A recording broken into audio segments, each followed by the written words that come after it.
시작. 구원을 가져다 주시는 하나님의 은혜가 모든 사람에게 나타나 우리를 가르치시되 경건치 아니한 것과 세상에 속한 정욕들을 우리가 거부하고 이 현 세상에서 맑은 정신을 가지고 의롭게 하나님의 뜻대로 살며 저 복된 소망과 위대하신 하나님 곧 우리의 구원자 예수 그리스도의 영광스러운 나타나심을 기다리게 하셨느니라. 그분께서 우리를 위하여 자신을 주심은 우리 모든 불법으로부터 친히 우리를 구속하시고 정결하게 하사 선한 행위에 열심을 내는 백성 곧 자신을 위한 특별한 백성이 되게 하려 하심이라. 아멘. 기도하겠습니다. 하나님, 이 시간 또한 주님께서 기뻐하시는 경배가 되는 시간이 되기를 원합니다. 하나님께서 또한 가장 사랑하시는 말씀을 높이시고 또 말씀을 통해 우리들을 먹이시고 입히시고 바로잡아 주시고 또 하나님의 그 생명의 길로 걸어갈 수 있도록 우리를 인도해 주옵소서. 성령께서 이 모든 것을 주장하시고 또 영광 받으시기를 원하며 우리 주 예수님의 귀한 존함을 받들어 기도합나이다. 아멘. 앉으시겠습니다. 제가 지금 이제 계속해서 은혜가 이끄는 삶에 대해서 말씀을 지금 선포하고 있습니다. 자, 은혜가 이끄는 삶. 자, 은혜가 이끌어가는 그 삶에 저는 세 가지 면을 말씀드렸습니다. 첫째는 과거적으로 바로 우리를 구원의 형벌로부터 구원의 형벌로부터 건져 주신 것에 대해서 말씀하고 있습니다. 2장 11절에서 바로 과거에 우리의 과거에서 일하신 하나님의 그 하나님의 은혜가 일한 부분들을 말해주고 있는데 그것은 구원을 가져다 주신다라는 겁니다.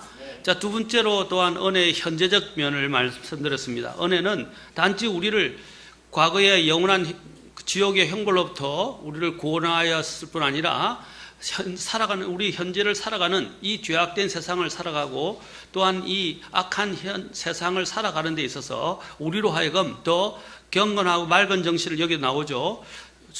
세상에 불경건한 것과 세상에 속한 정욕들을 거부하고 또 이 현 세상에서 맑은 정신을 가지고 의롭게 하나님의 뜻대로 살아가게 한다라고 말했습니다. 자, 세 번째로 또 하나님의 은혜가 하는 것은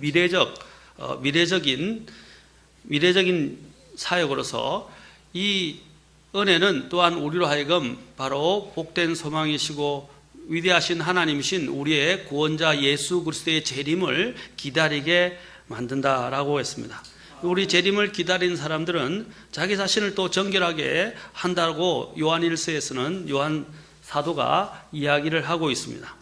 우리가 하나님의 정말 주님을 바라보는 사람은 단지 주님의 재림을 바라보고 모든 것이 그때 우리의 슬픔과 고통과 죄악과 우리의 이런 당하는 모든 이러한 어려움들이 끝날 것이라고만 생각하는데 그날은 또한 우리를 두렵게 하는 믿는 자들을 위한 심판도 기다리고 있다는 것입니다. 또 그곳에서 우리가 영혼에서 받게 될 상급이 결정되는 때라는 것입니다. 우리가 주님의 재림을 사랑하는 사람들이지만 주님의 재림이 오게 되는 날은 또한 우리에게는 두려운 또한 믿는 자들의 심판이 있다는 것을 기억해야 할 것입니다. 그리고 또한 우리는 이 주님께서 재림하시는 것은 이 세상이 줄 수 없던 모든 이런 시련과 슬픔과 고통과 또한 죄로부터 우리를 완전히 건져내시고 또 구별하시는 특별한 시간입니다. 우리가 이 시간들을 사모하는 것은 당연한 것입니다. 자, 그래서 이 은혜가 하는 우리가 놀라운 일들에 대해서 지난 시간에 또 과거, 현재, 미래에 대해서 미래적인 그런 역할에 대해서 우리는 살펴보았습니다. 자, 은혜는 더 나아가서 우리에게 성별된 삶을 살게 하고 또 은혜는 사람들에게 더욱더 주님의 재림을 사모하게 만들며 은혜는 이제 오늘 우리가 계속해서 살펴볼 것이지만 하나님의 은혜는 오늘 2장 14절에 있듯이 이제 은혜는 선한 행위에 열심을 내는 그분의 특별한 백성이 되게 한다는 것입니다. 여기 보면 주님께서 우리에게 우리를 위하여 자기 자신을 주신 것은 모든 불법으로부터 친히 우리를 구속하시고 정결하게 하셔서 나아가서 뭐라고 되어 있어요? 선한 행위에 열심을 내는 백성, 곧 자신을 위한 특별한 백성이 되게 하려 하심이라고 말씀하고 있습니다. 다시 말해서 하나님께서 우리를 은혜를 주셔서 우리를 구속하시고 정결하게 하신 목적이 뭐냐? 목적이 있다는 거예요. 그 목적이 뭡니까? 바로 이 선한 일에 열심을 내는 백성이 되게 한다. 그것을 주님께서 선한 일에 열심히 내는 백성을 뭐라고 특별히 또 지칭하고 있습니까? 특별한 백성이다 라고 말하고 있어요. 특별한 백성으로 삼으셨다. 이 특별한 백성은 뭐라고요? 선한 일에 열심을 내는 백성이다 라고 말하고 있습니다.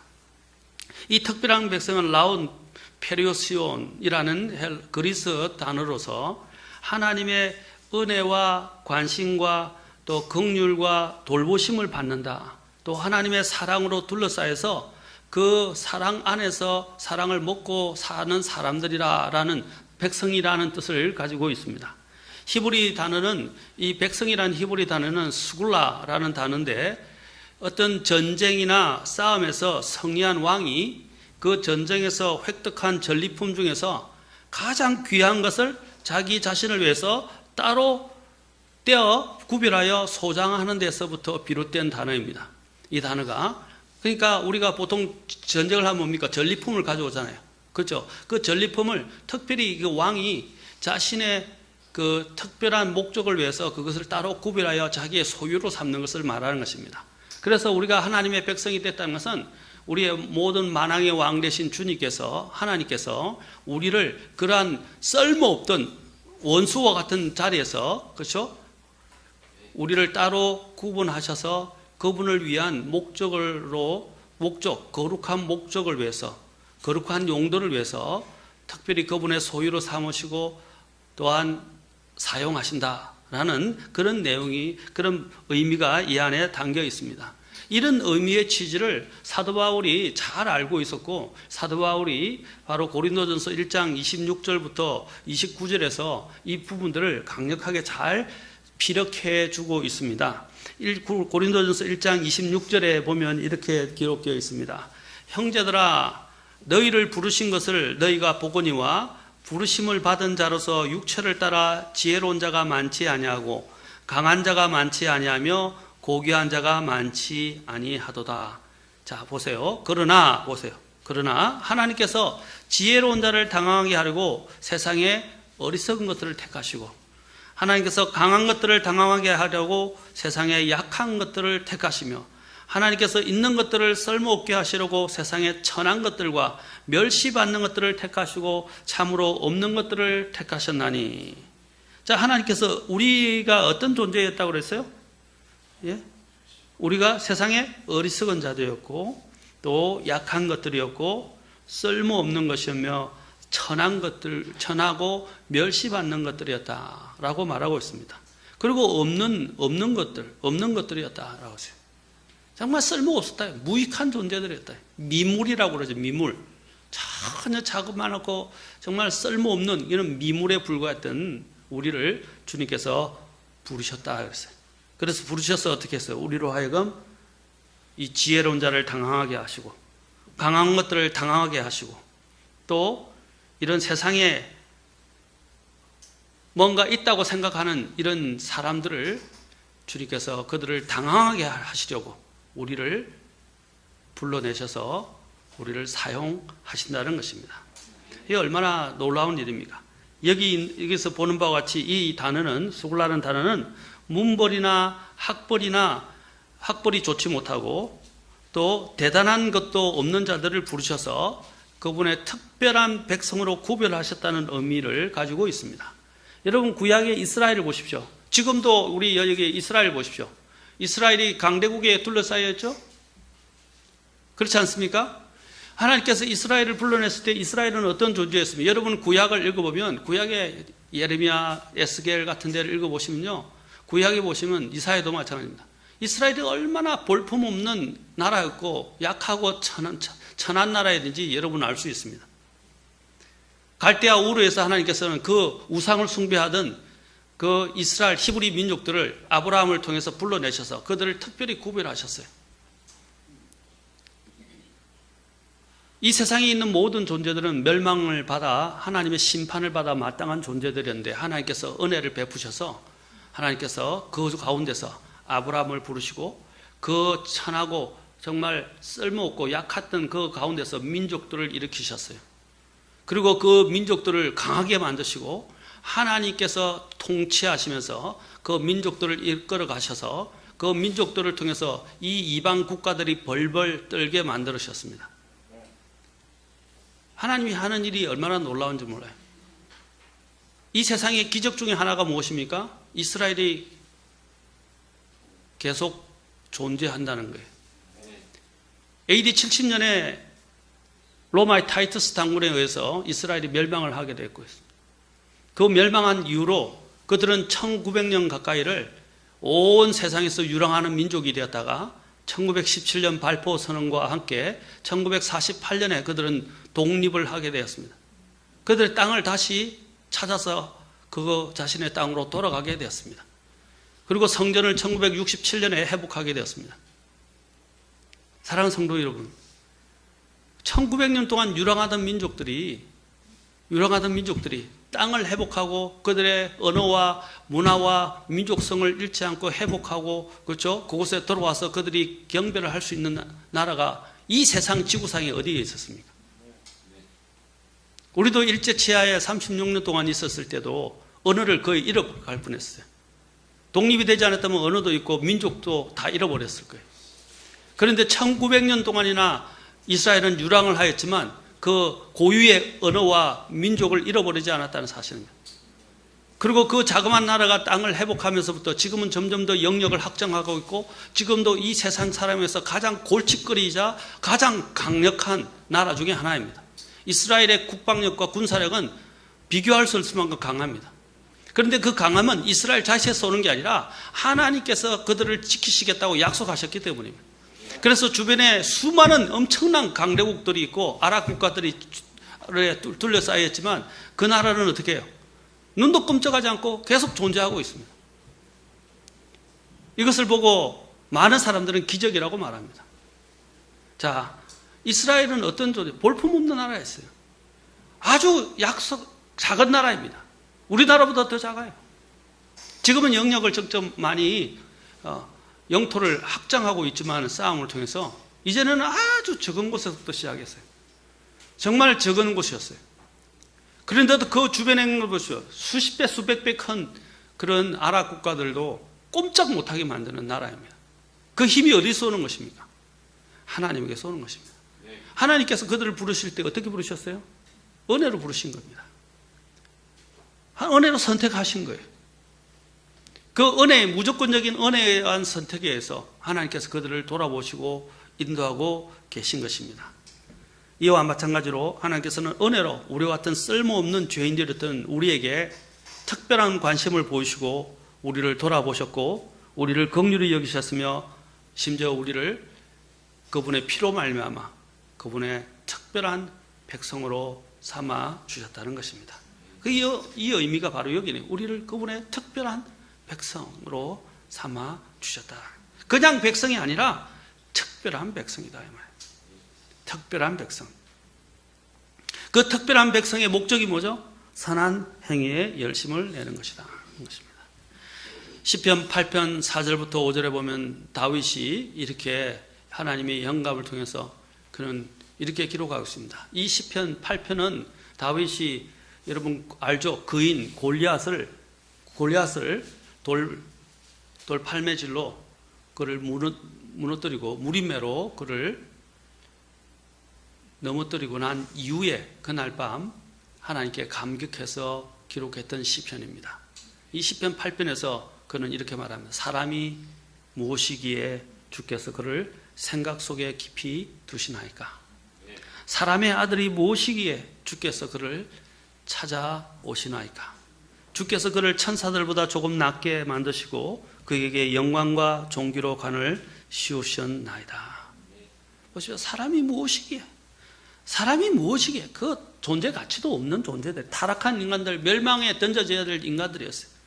그런 이 인간들, 이 인간이 무엇이기에 주께서 그를 자신의 생각 속에 깊이 두셨냐 이 말이에요. 그리고 그를 찾아 방문했냐 이 말입니다.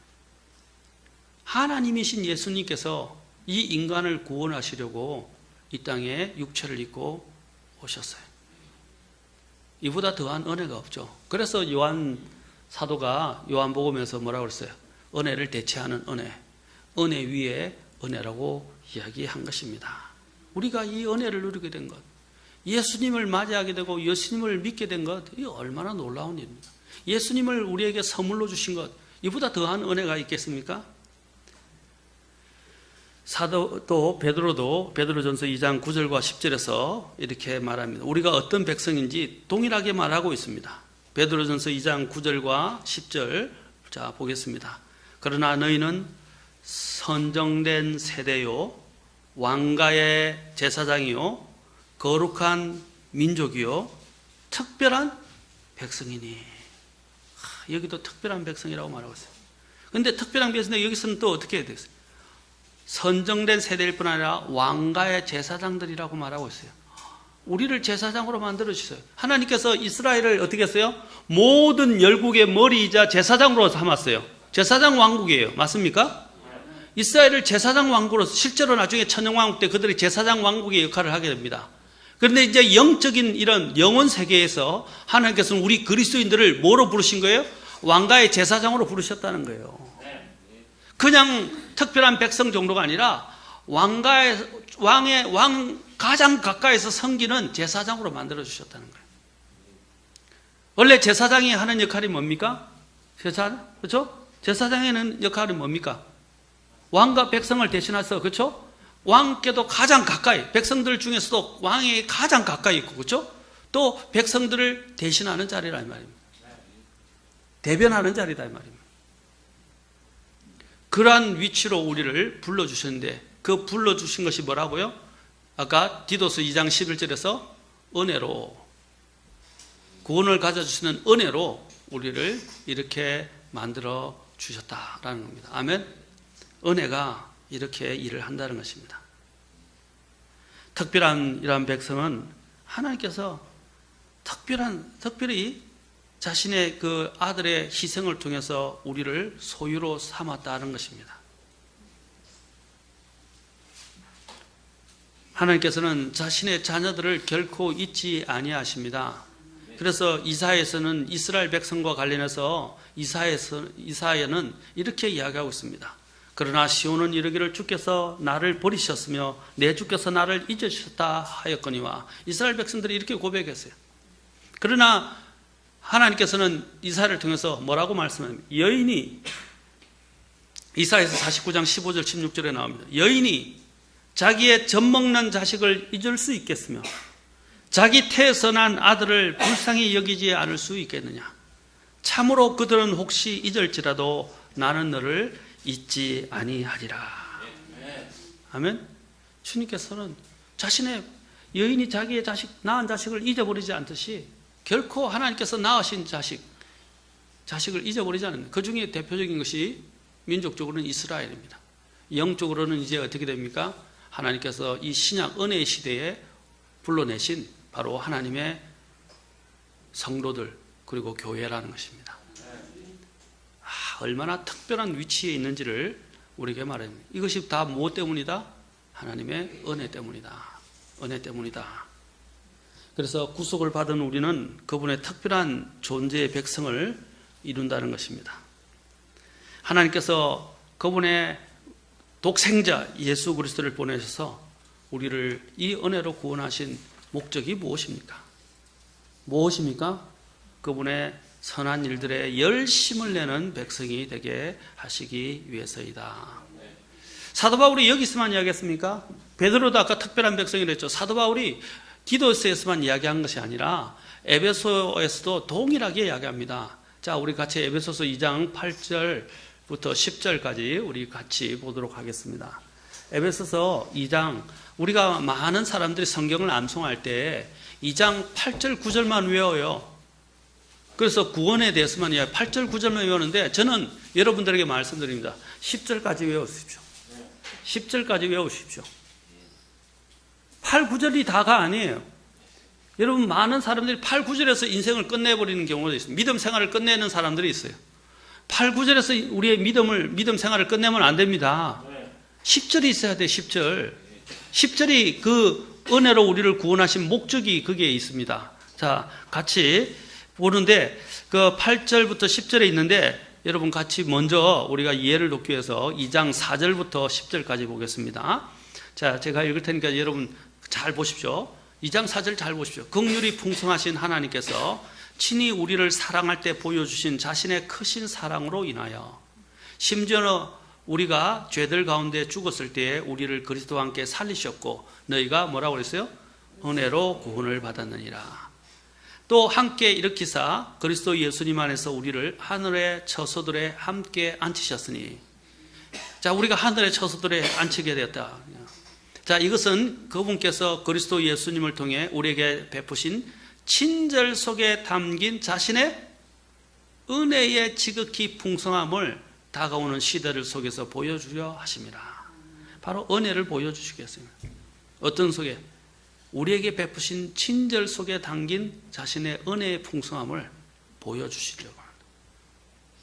자, 어떻게 보여주느냐? 자, 보세요. 8절 문제 나옵니다. 너희가 믿음을 통해 또 은혜로 구원을 받으나니 그것은 너희 자신에게서 난 것이 아니요 하나님의 선물이니라.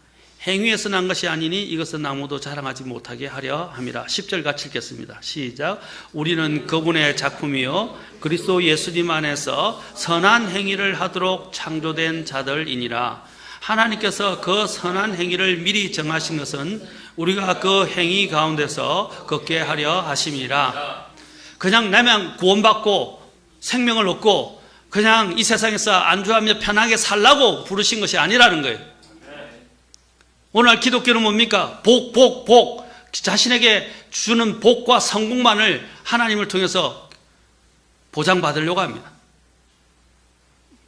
복은 곁들여 주는 거예요. 그 복과 그 주신 것은 앞으로 주님께서 지금뿐 아니라 장차 올 세상에서 주실 거예요. 이미 약속되어 있는 거예요. 그 복은 약속되어 있지만 이제 우리를 부르신 목적이 있다는 거예요. 목적은 뭡니까? 여기에 있는 대로 선한 행위를 하도록 창조되었다. 아까 선한 일에 열심을 내는 백성, 그분의 백성, 특별한 백성, 그분을 위한 특별한 백성이 되게 하기 위해서 우리를 부르셨다 그랬어요. 선한 일을 위해서. 이 선한 일이라는 것은 어디에 규정되어 있어요? 하나님 외에는 선한 분이 없어요. 하나님 안에 있을 때만 선이 시작되는 거예요. 먼저 구원받아야 돼요. 그뿐 아니라 그분 안에서 어떻게 해요? 이제 하나님이 그 선한 일이 무엇인지를 성경을 통해서 규정해 놨어요. 그래서 성경을 공부하라는 거예요. 성경에는 하나님의 그 선한 길이 무엇인지 우리에게 보이셨다고 되어 있습니다. 선한 길이 무엇인지. 그래서 하나님께서 선한 사람의 걸음을 정하시고 그의 길을 인도하신다고 그랬습니다. 어떤 사람이 선한 사람이에요? 주님 앞에서 구속받은 사람이 선한 사람이에요. 그리고 그 사람들 앞에서 주님께서 그 길을 주님께서 정하셨다고 말씀하고 있습니다. 우리는 이 선한 행위를 위해서 새롭게 창조된 사람들입니다. 이제 그 선한 행위를 미리 정하신 이유가 뭐예요?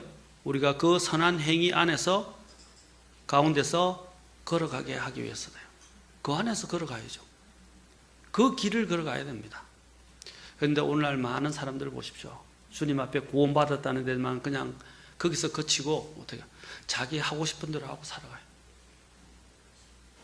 인생이 그냥 구원받았으니까 이제 내 멋대로 내 하고 싶은 대로 내가 하고, 주님께서 우리에게 이 인생에서 즐길 걸 즐기라고 하셨어요. 그러나 즐기는 것이 정도가 지나치면 안 돼요. 항상 제가 말씀해요. 모든 것은 절제가 필요하고 정도가 있다는 것입니다. 이 세상을 이용하는 자들은 뭐예요? 과도하게 이용하지 말라 그랬어요. 남용하지 말라 그랬어요. 어비유즈 하지 말라 그랬어요. 우리는 이 세상을 이용하지만 이 세상에 휘둘려서 이 세상에 빠져서 이 세상에 끌려다니면서 사는 사람들이 아니에요. 아까도 얘기했죠. 우리는 이 세상에 끌려 사는 사람이 아니라 은혜에 이끌려서 사는 사람들입니다. 은혜는 어떻게 합니까? 이 세상을 살아가게 하지만 이 세상은 우리가 살아가는 하나의 수단들이 우리가 거쳐야 될 그냥 하나의 용물에 불과한 것입니다. 이 용물들은 다 사라져 버릴 거예요. 남지 않습니다. 우리는 영원히 남을 것을 위해서 일하고 수고해야 합니다. 그것을 바라보면서 걸어가야 돼요. 이 세상에서 유익도 필요하죠. 그런데 아까도 말씀드렸죠. 그 유익이 하나님 것을 빼앗아 가서는 안 된다 이 말이에요. 그러나 오늘날 많은 사람들이 이 세상의 유익 때문에, 이 세상의 즐거움 때문에 하나님 것을 얼마나 많이 희생시키고 하나님 앞에 당연히 해야 될 걸 하지 않는 거예요. 오늘 보십시오. 경배의 자리도 오지 않잖아요. 심지어는 믿는 않는 사람들도 이래요. 왜 우리가 이 자리에 모였습니까? 왜 하나님께서 우리에게 모이게 하셨습니까? 왜 하나님께서 교회를 이루게 하셨어요? 왜 하나님께서 우리를 구원시켰습니까? 이 목적을 모르는 사람들은 이 세상에서 그들은 자기가 하고 싶은 대로 하고 살기 마련입니다. 하나님이 우리를 부르신 목적은 선한 일에 열심을 내는 백성. 일주일을 자기 마음대로 살아가는데, 예? 정말 경건한 사람들은 지난 주일에 임 목사님 설교하듯이 저도 마찬가지예요. 하나님의 임재 가운데서 살아가요. 늘 하나님을 의식하며 살아간단 말입니다. 요나가 타락했던 이유가 주님의 눈앞에서, 그렇죠? 그가 도망쳤다 그랬어요. 주님의 임재의 의식을 잃어버렸기 때문입니다. 그러나 경건한 그리스도인들은 항상 하나님의 임재를 기억하고, 그렇죠? 그 임재 의식을 하며 살아가는 사람들입니다. 다시 말해서 그 마음속에 하나님을 두려워하는 마음이 늘 있다는 것입니다. 그러나 일반 많은 그리스도인들의 경우를 보면, 소위 그리스도인들을 보면 하나님을 의식하는 것이 없이 일주일 동안은 자기 마음대로 살다가 교회에 올 때만 성경을 툴툴 들고 들어와서 교회에서만 마치 경건한 그리스도인 것처럼, 믿음을 가진 그리스도인 것처럼 살아간다는 거예요. 행동한다는 거예요. 그거 얼마나 이중적이에요. 주님께서 일요일날 교회에 와서만 하나님의 백성처럼 살라고 하셨나요? 아니죠. 매번의 생활. 그 중에서 우리가 그래도 자율적으로 할 수 있죠. 자율적으로 할 수 있지만 특별히 하나님께서 날을 정하셨잖아요. 주일을 정하셨고, 또 교회를 통해서 또 수요일이란 이런 주중의 모임을 주님께서 결정하셨어요. 그럴 때 어떻게 와야 됩니다. 여기 계신 분들은 정말 신실한 사람들이죠. 그러나 오늘날 그리스도인들을 아무리 가르쳐도 고장이 나가지고 듣지를 않아요. 귀가 고장나고 마음이 고장나버렸어요.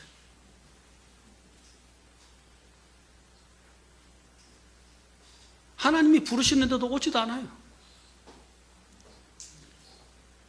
그리고 급할 때는 하나님 앞에 매달려서 기도한다고 그러고, 기도해달라고 그러고, 고쳐달라고 그러고, 해결해달라고 그러고 이야기합니다. 저는 그런 걸 볼 때마다 너무 마음이 아파요. 어렵고 힘들고 위기일 때만 하나님을 찾고 나머지는 하나님의 은혜를 잊어버리고. 제가 전에 말씀드렸잖아요. 은혜는 돌에 새기고, 그렇죠? 원수는 물에 새긴다라고 그랬어요. 은혜를 돌에 새겨야 됩니다. 근데 오늘은 거꾸로 됐어요. 은혜는 물에 새기고 마음의 이런 상처나 원수는 돌에다 새깁니다. 오늘날 사람들의 모습을 잘 보여주는 것이라고 할 수 있습니다. 사랑하는 성도 여러분, 하나님이 우리를 어떻게 부르셨는지를 생각해 보십시오. 그리고 우리를 어디로 부르셨는지를 생각해 보십시오. 여기서 디도서 2장 14절에서 열심이란 말은 그리스어로 젤로테스라는 말인데, 이 그리스어로 젤로테스는 열심을 낸다, 질투하다라는 뜻이에요. 그래서 여러분이 그 영어로 옮겨질 때 이 단어가 어떻게 해요? 우리가 jealousy라고 이야기하죠. jealousy가 뭡니까? 질투. 이게 젤로테스에서 나온 거예요. 그리스. 영어는 참 좋죠. 이런 많은 외래적 언어들을 어떻게 다 포용해서 자신의 언어로 만들었어요. 그래서 영어가 굉장히 대단한 거예요. 그래서 이 젤러시라면 뭡니까? 아까 질투가 아닙니까? 질투. 이 질투라는 단어입니다. 다시 말해서 구속받은 그분의 성도는 타인의 선행을 질투하기까지 선을 행하는데 열심을 낸다는 것입니다. 여러분, 사도 바울에게서 배울 점이 그거예요. 사도 바울은 뭐예요? 자기의 동료 같은 가브리엘 문화생으로서, 그렇죠? 같이 있었던 동료들보다 그는 뭐라고 그랬어요? 빌립보에 보면 더 열심을 내는 사람이었다고 그랬어요. 그래서 열심을 내서 막 앞장섰어요. 오히려 동료보다 그는 더 열심을 내서 하나님 앞에 인정받는 사람이 되려고 했던 바리새인이었어요. 그의 열심을 누구도 쫓아가 볼 수 없어요. 그래서 그는 뭡니까? 의로이라면 흠이 없는 자였고 바리새인 중에 바리새인이었다고 자기 자신을 이야기합니다. 그 말은 뭡니까? 그가 하나님에 대해서는 열심을 가졌다 이 말입니다. 그러나 하나님을 잘못 알았던 거죠. 그러나 그 이후에 하나님 앞에 구원받고 난 다음에 변화받고 난 다음에 어떻게 해요? 그 열심히 정말로 주님을 위해서 목숨을 내놓고 전 유럽을 돌아다니면서 복음을 전하기까지 심한 고초와 고통과 핍박을 받으면서 죽을 고생을 하면서도 복음을 위해서 목숨을 아끼지 않는, 생명을 아끼지 않는 그런 사람으로 변모했다는 사실입니다. 바로 이 열심. 누구도 따라올 수 없을 만큼, 그렇죠? 다른 사람들이 자기보다 더 열심히 하는 것을 보고 참을 수 없을 정도로 나는 더 열심히 하겠다는 그런 마음을 가지는 그런 열심을 가진 백성이 된다는 거예요. 정말로 하나님의 은혜를 아는 사람은 어떻게 된다고요? 선한 일에 열심을 내는 백성이 된다. 열심. 누구를 위한 게 아니에요. 하나님의 은혜가 많아요. 자, 하나님의 은혜가 얼마나 돼? 지난번에 봤잖아. 얼마나 놀라운 은혜를 베풀어 주셨어요. 우리 같은 죄인, 죽음 마땅한 죄인, 정말 버림받아 마땅한 죄인, 영원한 지옥의 형벌에서 멸망의 그 고통을 받아야 될 죄인을 하나님께서 건져 주셨어요. 주님께서 분명히 말씀하세요. 많이 용서받은 자가 많이 사랑한다. 정말 자신이 하나님의 은혜로 용서받은 것이 크다고 느끼는 사람은 주님을 더 사랑하지 않을 수 없고 주님의 명령을 더 사랑하지 않을 수 없고 주님의 일에 더 열심을 내지 않을 수 없습니다. 아멘. 그래서 그것을 위해서 기록된 서신이 뭐냐? 디도서예요. 디도서. 자, 디도서 우리가 몇 줄 봅시다. 디도서 바로 그 앞에 2장 7절에 보십시오. 2장 7절에 우리를 부르신 목적, 오늘 여기까지 하겠습니다. 디도서 2장 7절에 보십시오. 그게 이렇게 나왔어요. 자, 모든 일에서 디도서가 기록되는 목적이 뭐예요? 구원받은 사람들이 뭡니까? 나타내는 선한 행위를 강조하고 있어요. 그 야고보도 강조하고 있죠. 그러나 야고보다도 디도서가 더 구체적이에요. 디도서 2장 7절에 보면 모든 일에서 내 자신을 선한 행위로 본보이라 라고 되어 있어요. 또 디도서 아까 2장 14절 봤죠? 주님이 부르신 목적이 뭐냐? 구속하신 목적이 뭐냐? 이야기 말했죠? 선한 일에 열심을 내는 백성. 디도서 3장 1절로 가보십시오. 디도서 3장 1절 보면 또 뭐라 그랬어요? 그들이 명심하여 정사들과 권능들에게 복종하며 행정관들에게 순종하며 또 뭐였어요? 모든 선한 일을 하도록 준비하게 하며. 디도서 3장 1절, 또 디도서 3장 8절을 보십시오. 3장 8절에도 말하고 있습니다. 이것은 신실한 말이로다. 원하건대 너를 확고하게 이것들을 단언하라. 너는 확고하게 이것들을 단언하라. 그 목적은, 자 보세요. 그 목적은 하나님을 믿은 자들이 조심하여 선한 행위들을 지속하게 하려 함이니 이것들은 선하며 사람들에게 유익하니라. 뭐라 했어? 조심하여 믿는 자들이, 하나님을 믿는 자들이 선한 행위들을 지속하게 하려 합니다. 선한 행위들을.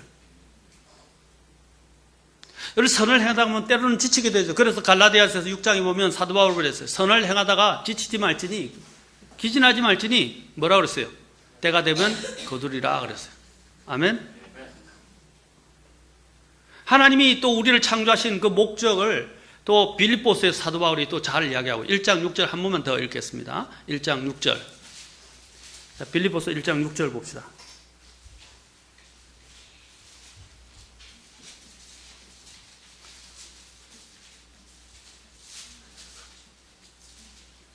자, 우리 같이 한 음성으로 읽겠습니다. 빌립보서 1장 6절. 자, 한 음성으로 크게 읽겠습니다. 시작. 너희 안에서 선한 일을 시작하신 분께서 예수 그리스도의 날까지 그 일을 이루실 것, 바로 이것을 나는 확신하노라. 우리가 구원받을 때 하나님께서 우리 안에서 뭘 하셨다고 되어 있어요? 선한 일을 시작하셨다. 이것을 바로 예수 그리스도의 날까지 그것을 이루신다 이 말입니다. 사랑하는 성도 여러분, 이게는 하나님은 그냥 이렇게 선한 일만 하도록 부르시지 않았으셨어요. 이걸 끝내고 나면 주님께서는 반드시 보상하시는 분이십니다. 보상하시는 분이에요. 그래서 히브리서 1장 6절에서는 뭐라고 말했습니까? 믿음이 없이는 하나님을 기쁘시게 하지 못하느니, 믿음을 가진 자들은 어떻게 한다고요? 그분이 계신 것과 그분을 부지런히 찾는 자들에게 보상해 주시는 분임을 믿어야 할지니라. 아멘. 하나님은 참 놀라우세요. 우리가 은혜로 구원받은 것도 감사한데 또 은혜로 주님께서 우리를 쓰시려고 그 선한 일을 예비해 놓으셨어요. 그리고 그 안에서 걸어가도록 우리를 부르셨다는 거예요. 얼마나 감사합니까? 근데 그냥 하나님이 은혜로 부르시니까 하라고 명령할 수 있는데 명령하지 아니하고 우리에게 권면하시면서 나중에 하고 난 다음에 또 뭐까지 주세요? 상까지, 보상까지 주신다는 거예요. 왜 얼마나 감사한 일입니까? 우리가 그걸 받기에 합당합니까? 그런데 놀라운 일이 있어요. 요한계시록에 가보시면 여러분 나중에 주님 앞에 섰던 사람들이 어떻게 해요? 자신이 받았던 왕관을 다 어떻게 해요? 주님 앞에 받아서 주님 앞에 다 다시 되돌려 던져드립니다. 왜? 그 모든 우리가 누리게 됐던 것들이 다 어디로부터 왔기 때문에? 주님의 은혜로부터 왔기 때문에. 그래서 주님께 돌려드리는 게 이것이 다 주님께로부터 말미암아 왔습니다 하고 그냥 감사할 뿐입니다 하고 주님께 다시 돌려드리는 거예요. 은혜는 이렇게 일한다 이 말이에요. 이것이 진짜 우리 안에 은혜를 아는 사람들의 모습입니다. 은혜를 아는 사람은요 달라집니다. 달라져요. 정말로 변화됩니다. 많은 사람들이 은혜를 겉으로 알고 있어요. 은혜가 마음속에 들어오면 그 사람은 정말로 달라집니다. 인생이 바뀝니다. 그리고 사도 바울의 고백, 다음 시간에 보기 사도 바울의 이야기한 것처럼 나의 나 된 것은 하나님의 은혜고 내가 누구보다도 더 수고하였으나 그 수고는 뭐예요? 나와 함께 하신 하나님의 은혜다. 기도하시겠습니다.